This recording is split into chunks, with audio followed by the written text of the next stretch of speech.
चोर तो बड़ा खुश हो गया कि यार उतरते ही फ्री निकल गया। अब देखो जिसके कॉन्सेप्ट नहीं क्लियर है ना, उनका मेंस फंसेगा। तुझे मेरी कहानी सुनो। चोर ने कहा माता जी सुनो, चील के एक झुंड ने मेरे ऊपर हमला कर दिया और जब उसने हमला किया तो मैं चिल्लाई। माता के बेटे का नाम था पंकज। निकल आया, उसने चोर को देखा, बहुत मार मारा।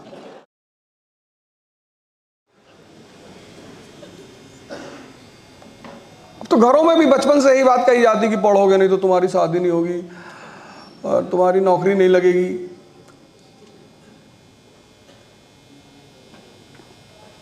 समझ,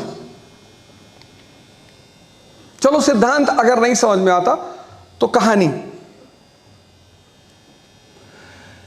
एक बुढ़िया माता के घर में एक चोर कूदा रात में।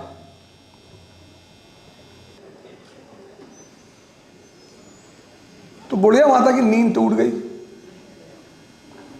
तो उन्होंने चोर को बुलाया अपने पास। बोले बेटा, तो चोर तो डर गया। तो बुढ़िया माता ने कहा बेटा डरने की कोई जरूरत नहीं है, मेरी बहू से मेरा झगड़ा है और मैं तुम्हें बता दूंगी कि इस घर में कहाँ कहाँ पैसा रखा है, कहाँ गहना रखा है, कहाँ धन रखा है। मैं चाहती हूं कि मेरी बहू बर्बाद हो जाए। चोर तो बड़ा खुश हो गया कि यार उतरते ही फ्री निकल गया। ये तो पहला अटेम्प्ट दी है, फ्री क्वालिफाई कर गए। निकल जाता है फ्री कभी कभी। अब देखो जिसके कॉन्सेप्ट नहीं क्लियर है ना, उनका मेंस फंसेगा। चोर तो बैठ गया माता जी के पास। माता जी बोली कि देखो बेटा मैं तुझे सब बता दूंगी, उस खिड़की में क्या है, वहां क्या है, उस बॉक्स के नीचे क्या, लेकिन तुझे मेरी कहानी सुननी पड़ेगी। चोर ने कहा माता जी सुनाओ। तो बुढ़िया माता ने कहानी सुनाना शुरू किया। कहा कि बेटा एक बार मैं राजस्थान गई, राजस्थान के मरुस्थल में मैं घूम रही थी और घूमते घूमते मैं मरुस्थल में खो गई और जब खो गई तो चील के एक झुंड ने मेरे ऊपर हमला कर दिया और जब उसने हमला किया तो मैं चिल्लाई पंकज पंकज पंकज। तो बुढ़िया माता के बेटे का नाम था पंकज। निकल आया, उसने चोर को देखा, बहुत मार मारा।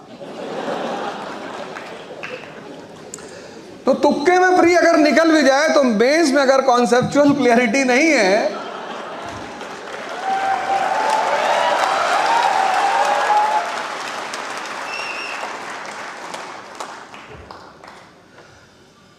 फिर उसके लड़के ने कहा कि मैं अब तुझे पुलिस के हवाले करूंगा।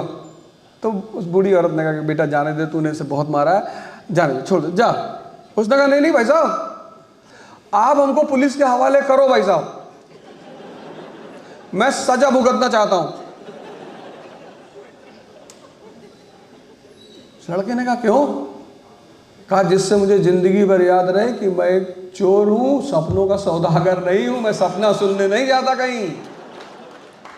अब तुम दो इस कहानी को, यह भारत की बहुत बड़ी परंपरा रही है। हम तो उलझ गए बहुत सारी कहानियों में। यह भारत की बहुत बड़ी परंपरा, श्रेष्ठतम परंपरा, दर्शन को कहानी में समझाना। मैं कहानी थोड़ी सुना रहा था। उस बूढ़ी माता को उस सिचुएशन से निपटने के लिए किसका इस्तेमाल करना पड़ा? समझ का। वो कोई न्यूटन का नियम थोड़ी था।